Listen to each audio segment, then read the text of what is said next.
kemudian ini ya, intinya ada di sini ya. Kalau misalkan kita mau menghitung atau menganalisis struktur dengan beban gempa, maka kita harus tentukan dulu ini. Ada yang namanya kategori resiko dari bangunan gedung, kan kayak gitu.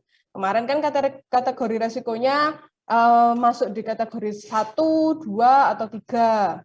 Oke, kemudian ada faktor keutamaan gempa, kemudian ada parameter percepatan tanah yaitu SS dan S1 ya. Kemudian ada kelas situs juga. Kelas situs ini berhubungan dengan tanahnya itu tanah lunakkah atau batuan atau tanah keras atau tanah sedang kalau misalkan kalian sedikit ingat kemarin ya.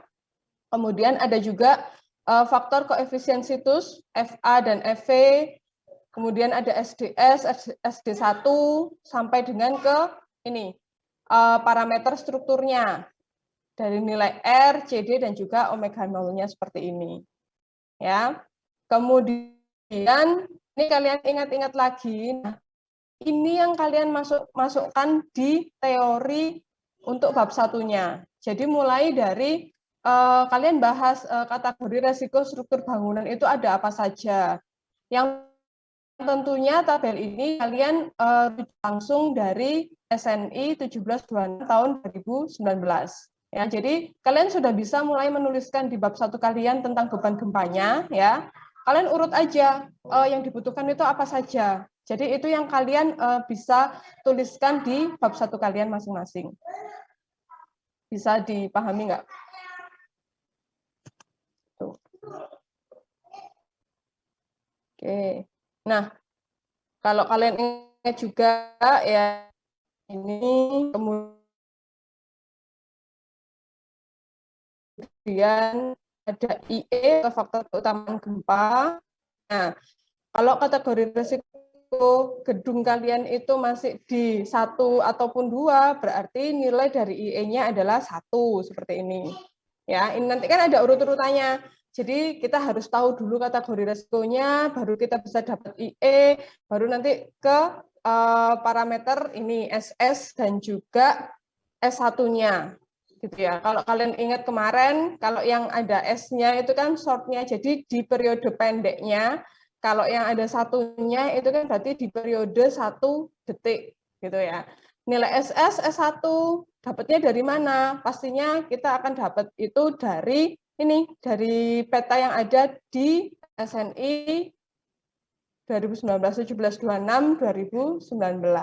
Ya, tergantung di lokasi mana Anda akan membangun sebuah gedungnya. Itu ditentukan. Nah, di sini yang belum saya tunjukkan di pertemuan yang lalu, ya, selain kita bisa menghitung secara manual berdasarkan SNI, sebenarnya untuk parameter-parameter gempa itu kita bisa ini ke websitenya RSA ciptakarya.pu.go.id/2021. Ini bisa kita gunakan. Jadi nanti kalau kalian menghitung, kalian hitung secara manual. Manual itu adalah yang merujuk dari SNI, ya. Kemudian kalian bisa cross check dengan menggunakan web ini atau di drive tadi sebelum Zoom ini saya tambahkan di situ ada aplikasi ya, aplikasi SA Cipta Karya ini punya Puskim. Jadi kalian bisa lihat di webnya ini atau di aplikasi yang sudah saya upload di Drive gitu. Mungkin coba saya tunjukkan dulu. Ini bisa saya stop.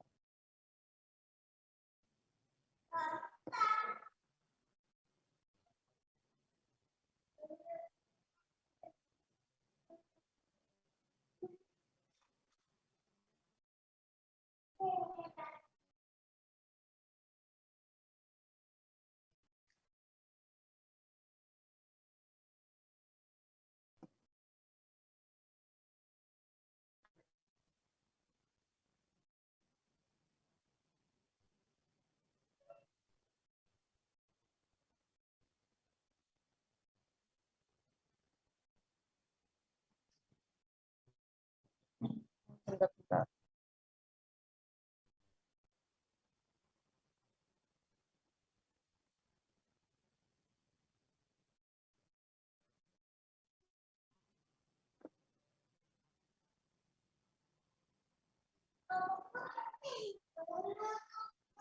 Oke, bisa terlihatkah yang saya share ini? Jadi ini kalau kalian ketik di sini ya, tadi kan alamatnya ini rsa.ciptakarya.pu.go.id/2021. Ini ya. Nah, di sini nanti kita akan bisa tahu ya. Misalkan kita punya tempatnya ya, di sini bisa dengan koordinat ya, lintangnya berapa, bujurnya berapa, atau di nama kotanya seperti itu. Oke. Nah, misal di nama kotanya di sini saya ambil di Kota Lombok gitu ya. Oke, ini kita bisa tampilkan. Nah, ternyata kita sudah bisa mendapatkan nilai dari parameter-parameternya itu. Dari sini ya, kita tadi kan butuh SS-nya berapa, S1-nya berapa, kemudian sampai dengan di sini SDS dan juga SD1 di sini sudah ada nilainya. Ya. Nah, kelasnya di sini atau kelas situsnya ini bisa kalian sesuaikan. Kalau semisal di kelas situs kalian adalah tanah keras atau tanah lunak, di sini kalian bisa ganti dulu. Karena dia akan menghasilkan nilai parameter yang berbeda-beda. Jadi, semisal di sini tanahnya adalah tanah keras gitu ya. Nah, ketika saya ganti di tanah keras, maka di sini akan menghasilkan nilai mulai dari SS, S1, SDS, dan SD1-nya yang berbeda juga dengan yang tadi. Gitu. Jadi yang diubah di sini adalah ini ya, lokasi situsnya. Setelah itu dia akan mengkalkulasikan sendiri ya dan menghasilkan nilai dari parameter gempanya seperti ini. Gitu. Nah, kalau misalkan kemarin kan di tugas besarnya itu saya sampaikan ke kalian dikasih nama jalannya aja, jadi real gitu, real tempatnya ada di mana. Nah, itu nanti bisa lebih spesifik dan cari nama jalannya, ya, nama jalan gedung kalian itu ada di mana. Kemudian kalian bisa lihat garis bujurnya, garis lintangnya ya di sini. Kalian bisa ketikkan koordinatnya di sini. Bisa dipahami ya. Nah, kemudian saya tunjukkan juga kalau kita menggunakan aplikasi Puskim ini sebenarnya juga sama aja kok. Ya, ini juga sama, masukannya adalah lokasinya atau koordinatnya dan juga kelas situsnya. Oke, semisal di sini saya samakan ya. Saya akan copy ininya, koordinatnya. Sorry. Saya copy. Ini aplikasinya sudah kelihatan juga ya? Sudah. Kalau nggak salah saya ada ya. Oke. Nah, kemudian tadi kelas situsnya adalah tanah keras gitu ya. Kemudian kita bisa hitung. Nah, di sini juga sudah ada nilai ini kan, mulai dari SS, S1, SDS, SD1. Bahkan di sini tiap pertambahan ini waktunya dia sudah ada nilainya juga kayak gini. Ya. Nah, kalau kita bandingkan di sini untuk SS dulu. Oke, SS di sini nilainya akan sama. Ya, jadi makanya ada bedanya. Kalian silahkan mau pakai webnya ini atau pakai aplikasi, gitu ya. Kemudian S1-nya 0,43, ternyata di sini juga sama. Ya, kalau kalian ingat kemarin kan SS dan S1 itu dalam gravitasi, gitu ya, masih dikalikan dengan gravitasi.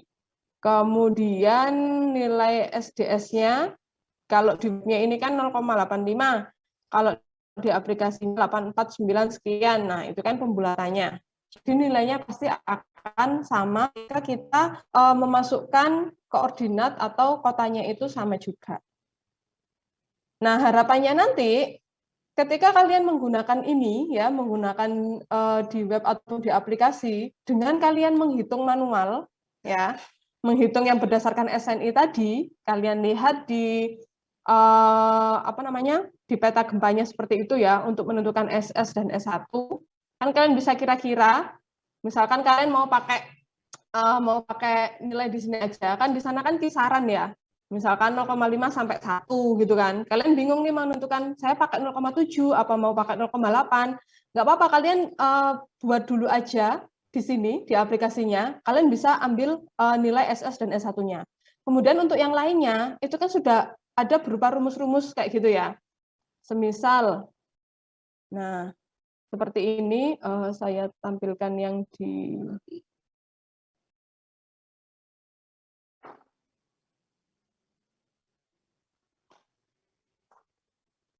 contoh soalnya dulu aja. Oke. Nah, kayak gini kan, ini kan ada berupa perhitungan kayak gitu ya. Nah, kalian bisa hitung manual, ya nanti pasti hasil dari manual ini kalian cross check dengan yang ada di aplikasi ini tadi, apakah mendekati. Jadi paling tidak ya hasilnya harus mendekati. Jangan sampai yang dihitungan manual itu jauh berbeda dengan yang di aplikasinya. Kayak gitu. Bisa dipahami?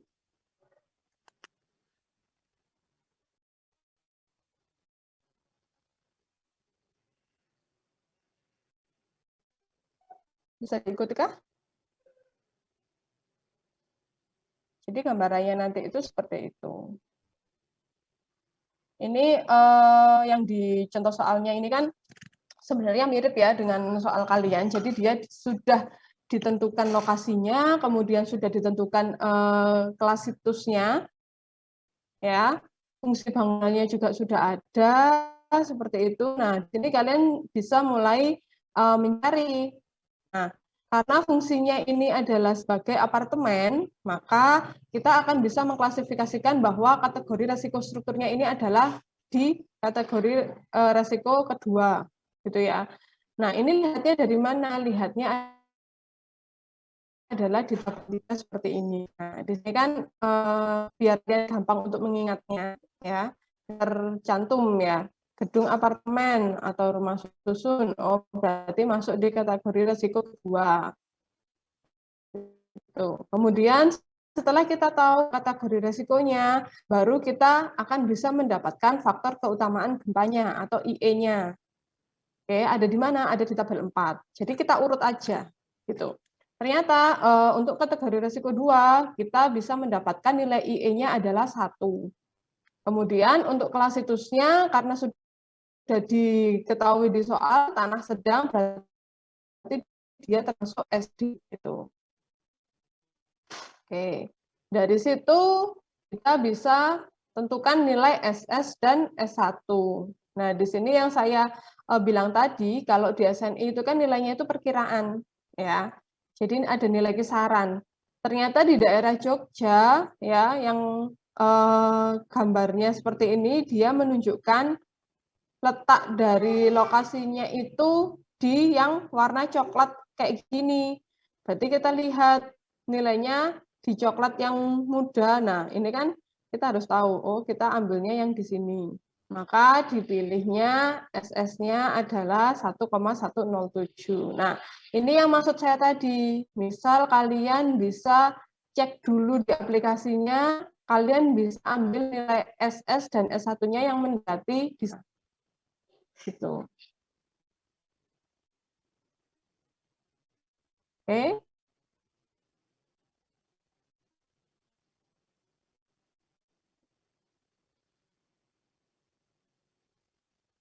Nah, setelah SS dan S1-nya itu didapatkan, maka di sini kita bisa menentukan nilai FA dan FV-nya atau koefisien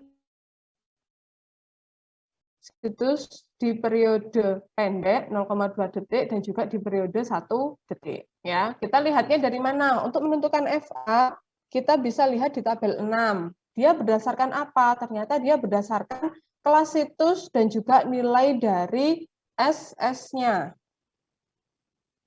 Oke, karena nilai SS-nya tadi itu 1,107, ini ya, maka dia ada di antaranya ini, antara 1 dan 1,25.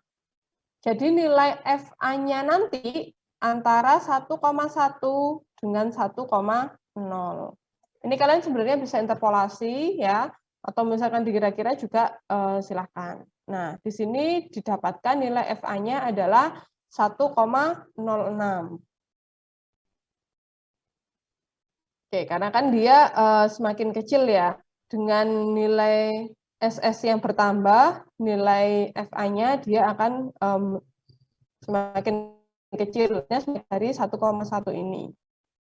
Oke, selanjutnya untuk FV-nya, ya, FV-nya ini koefisien situs di periode 1 detik, berarti kita lihat kelas situsnya SD, nilai S1-nya tadi 0,5, berarti tinggal kita tarik aja. Tarik ke bawah sama tarik ke kanan. Didapatkan nilai FV-nya sebesar 1,8. Itu. Sudah ingat?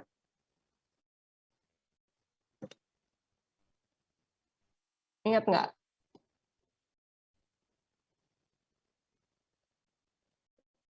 Oke. Kemudian setelah FA dan FV diketahui, kita bisa cari SMS sama SM1. Apa SM itu? Adalah parameter respon spektral percepatan. Gitu ya. Yang saya bilang tadi, kalau dia ada S-nya berarti dia di periode pendek, kalau ada satunya berarti dia di periode 1 detiknya.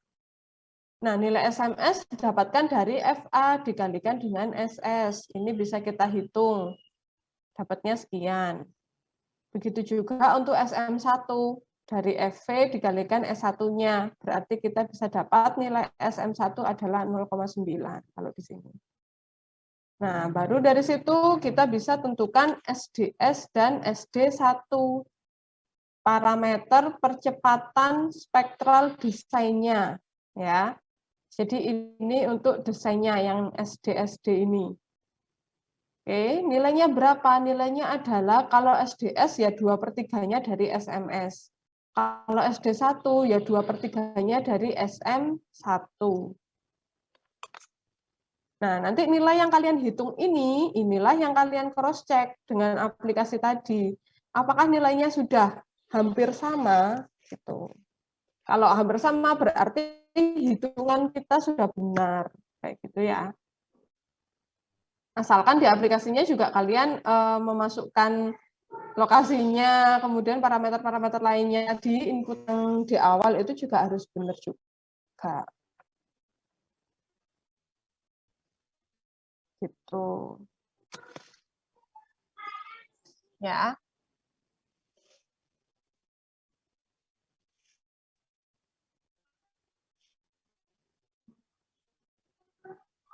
Oke, setelah itu nih kalau kita sudah bisa DS dan SD1-nya tadi, kita bisa ini menentukan KDS-nya. KDS adalah kategori desain seismiknya. Ya, dia termasuk KDS berapa? Ini dia didasarkan dari tabel 8 dan 9. Kalau tabel 8 ini dia berdasarkan nilai SDS. Kalau ini di tabel 9 dia berdasarkan SD1. Oke. Ternyata di sini berdasarkan tabel 8 dan 9 ternyata didapatkan nilai KDS-nya adalah sama, yaitu sama-sama termasuk di KDS D kayak gitu. Kemarin kan kita juga belajar. Nah, kalau misalkan dengan dua nilai SDS dan SD1 ini kita dapat nilai KDS-nya yang berbeda, masih ingat nggak?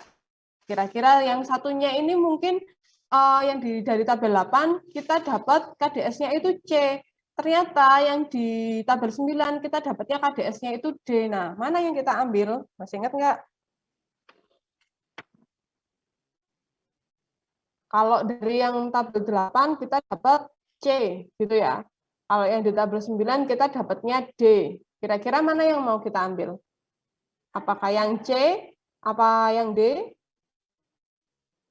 Atau kita pakai semuanya? Ya C, ya D juga. Ingat nggak kira-kira?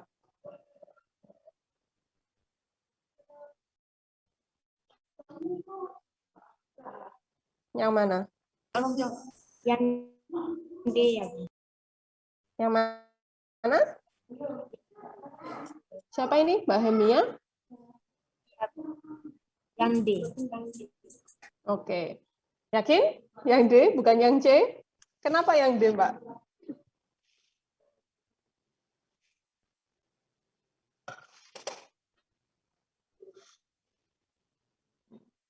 Yang lainnya setuju nggak sama Mbak Hemia? Yang kita ambil berarti yang D, kalau kita punya dua jawaban kayak gitu.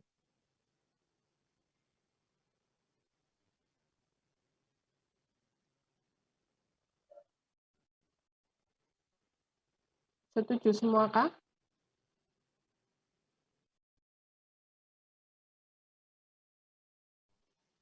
Kok diam semua ini?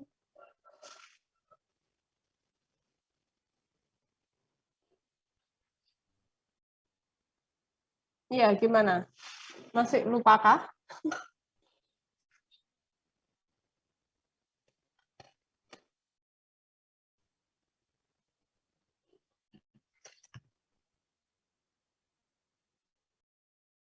Siapa nih? Ada Mas Rodli. Kira-kira gimana kalau menurut Mas Rodli? Diambil yang nilainya C atau yang D tadi?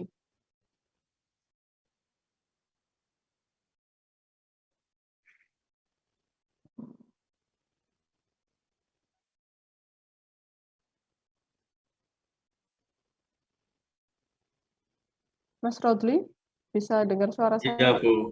Oke. Bisa. Kalau menurut Mas Rodli, gimana nih? Yang dipakai nilai KDS-nya yang mana tadi?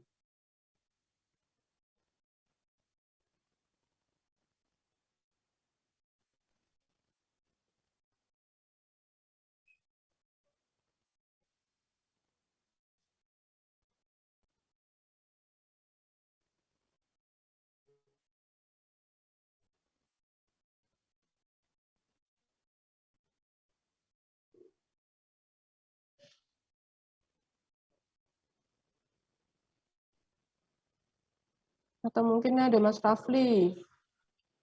Masih coba Yuk, nggak menjawab, apa-apa. Bu. Siapa ini? Hemia Mbak tadi. Hemia. Ya. Kita Gimana? pilih yang paling tinggi itu kan, Bu.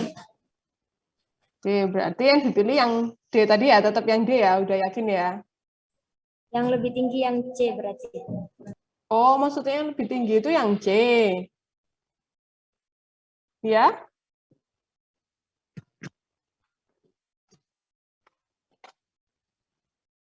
Oh, yang paling tinggi D, Bu.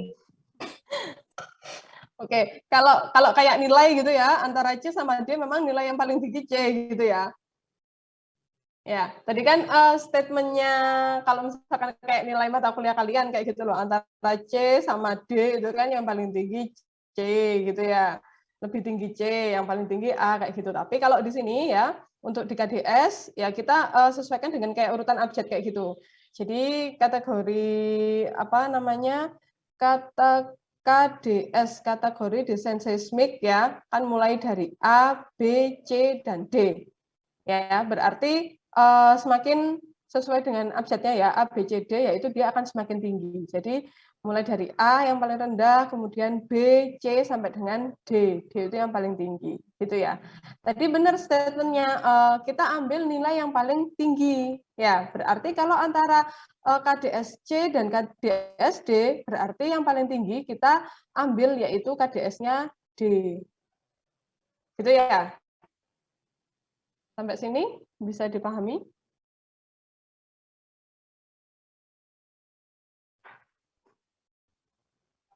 Jadi kalau ada perbedaan seperti itu, kita ambil nilai yang paling besar. Kalau misalkan antara B dan C, berarti yang kita pakai adalah nilai KDS yang C, kayak gitu. Oke, gitu ya. Nah, kemudian setelah nilai KDS-nya nanti didapatkan, gitu, ini berdasarkan tabel 12 juga, kalian bisa mencari nilai dari R-nya. Yang pasti nilai atau faktor R ini nanti juga dipengaruhi oleh sistem strukturnya. Ya, apakah sistem struktur yang kalian pakai itu adalah sistem dinding penumpu yang kemarin sempat saya jelaskan. Kalau misalkan kalian ada dinding gesernya, berarti sistem struktur kalian adalah berupa sistem dinding penumpu. Tetapi kalau misalkan kalian menggunakan, ada juga yang namanya apa kemarin, struktur rangka pemikul momen, gitu ya, SRPM. Nah, itu juga kalian sesuaikan juga di sini. Sistem strukturnya itu kalian pakai yang apa, gitu ya, karena di soal ini dia disebutkan bahwa menggunakan struktur rangka pemikul momen khusus, berarti ini yang sudah dikasih warna kuning ditandain kayak gini ya, kemudian di sini akan dapat nilai R-nya yaitu sebesar 8. Oke. Nah, kemudian di sini bisa dilanjutkan untuk menghitung nilai T0, TS, dan juga TA dan Tmax-nya kayak gini. Oke.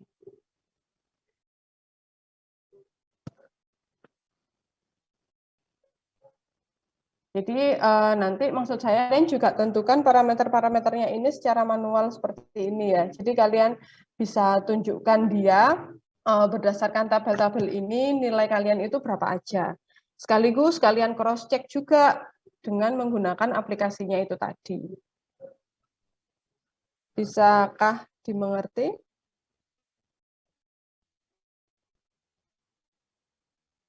Jadi paling tidak kalian sudah punya hitungan ini, sudah punya data ya, sampai dengan di misal di R-nya inilah ya. Paling tidak kalian hari ini kalau kalian lanjut masih ada sisa waktu ini, kalian bisa melanjutkan ini, kalian sudah bisa seharusnya bisa dapat nilai itu sampai di faktor R-nya ini.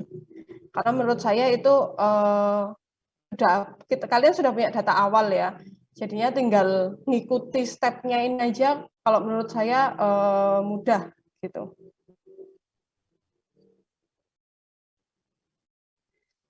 Oke. Yuk, mungkin di sini adakah pertanyaan? Nah, nanti saya akan tambah materinya lagi di Senin minggu depan aja. Jadi hari ini saya pengen review kembali, kalian juga ingat-ingat lagi ya, istilahnya pemanasan lagi. Ya, tapi harus ada hasilnya, ada progresnya. Oke, kalau masih saya lihat belum banyak yang mengupdate ini, belum ada yang menambahkan di bab satunya tentang beban gempa, silahkan sudah mulai bisa ditambahkan mulai dari hari ini, kayak gitu. Oke, jadi paling tidak nanti di drive kalian ada folder lagi di tanggal sekarang mungkin ya, atau sebelum di hari Senin. Pokoknya di minggu ini kalian paling tidak harus sudah punya itu progres tambahan tentang materi atau teori tentang gempa, dan juga paling tidak kalian sudah bisa menentukan ini nilai dari mulai dari ini ya, kategori resiko struktur kalian itu berapa, kemudian IE-nya, faktor keutamaan gempanya ini berapa, sampai dengan yang saya jelaskan tadi, sampai dengan di R-nya ini berapa. Bisa dimengerti? Ya, Bu. Oke. Jadi bisa ya, mulai ditambahkan di bab 1, dan juga nanti di bab 2-nya kan kalian juga bisa menambahkan yang hasil yang sesuai dengan kasus kalian. Kalau di bab 1-nya itu kan secara umum, sedangkan yang di bab 2-nya nanti ini adalah secara khususnya karena sudah sesuai dengan soal masing-masing. Gitu. Oke, mungkin ada pertanyaan? Saya mau bertanya. Siapa ini? Salsabila. Salsabila. Jadi kan Silakan, Pak. saya dapat sistem struktur rangka baja dengan bracing konsentris. Nah, di SNI konsentrisnya ada 2, Bu. Ada yang khusus sama yang biasa ya. Pakai yang mana ya, Bu? Pakai yang biasa aja, Mbak. Kalau yang konsentrisnya itu. Oh, iya. Kalau Baik, yang Bu. kalau misalkan struktur kalian itu nggak ada, misalkan yang eksentris kayak gitu ya, di SNI itu nggak ada, kalian bisa pakai yang struktur lainnya kayak gitu, ya. Oke, Bu. Baik. Terima kasih, Bu. Ya, sama-sama. Ada lagi?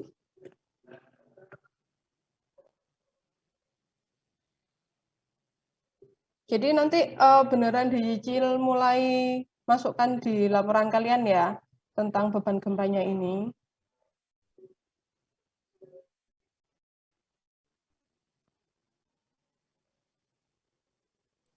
Iya.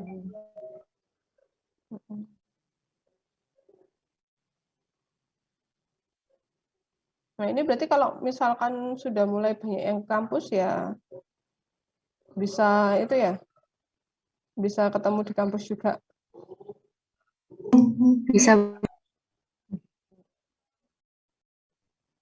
Jadi enak kalau misalkan ada yang ingin ditanyakan atau seperti apa, nanti kan bisa mulai janjian di kampus kayak dulu ya.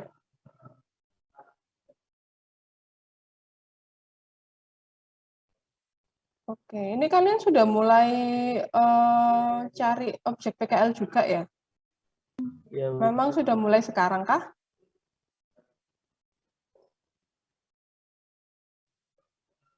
Iya, Bu. Iya, Bu. Ya, Bu. Ya, wes. Ada lagi yang mau ditanyakan? Jadi yang saya sampaikan tadi ya, hari ini pemanasan dulu, tapi pemanasannya yang berprogres juga. Jadi kalian harus dapat hasilnya juga itu. Nanti saya tunggu update di drive kalian masing-masing.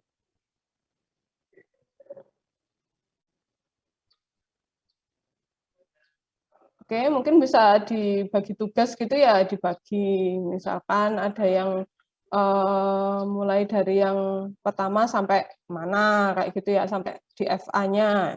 Yang ngerjakan yang satu mahasiswa, yang lainnya mulai dari FA, dari FV-nya sampai dengan ke nya tadi. Itu kan bisa dicicil seperti itu. Jadi nggak cuma satu orang aja yang kerja. Ya. Ada lagi kah yang mau ditanyakan? Tadi yang belum hadir, yang saat saya absen belum hadir, apakah sudah ada di sini? Permisi, Bu. Untuk Brian, mau masuk ke Zoom belum bisa? Rian. Iya, Bu. Oh, bentar. Ini tak yang namanya Lenovo ini tak?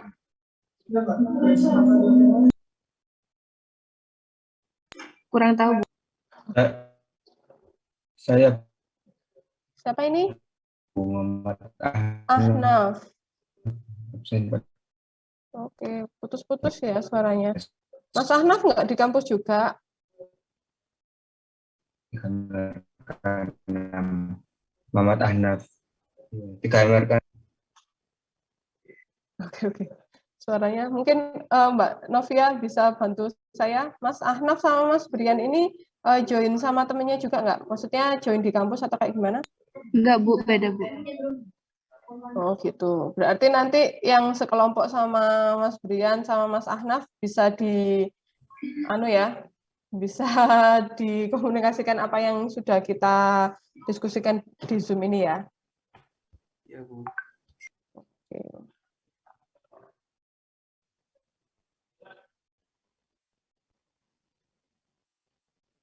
Oke. Adakah pertanyaan sampai di sini? Kalau memang belum ada pertanyaan, silahkan dilanjutkan ya. Jadi yang seperti saya sampaikan tadi, silahkan ditambahkan untuk yang beban gempanya sampai dengan kalian hitung parameter-parameter gempanya itu. Saya tunggu update pekerjaannya di Google Drive-nya. Baik. Kalau memang tidak ada lagi yang ditanyakan, mungkin untuk Zoom-nya bisa saya cukupkan biar kalian bisa lanjut kerjanya ya. Nanti kita akan tambah materinya di minggu depan. Ya, terima kasih. Saya akhiri. Wassalamualaikum warahmatullahi wabarakatuh. Waalaikumsalam. Waalaikumsalam warahmatullahi wabarakatuh. Bu. Terima kasih.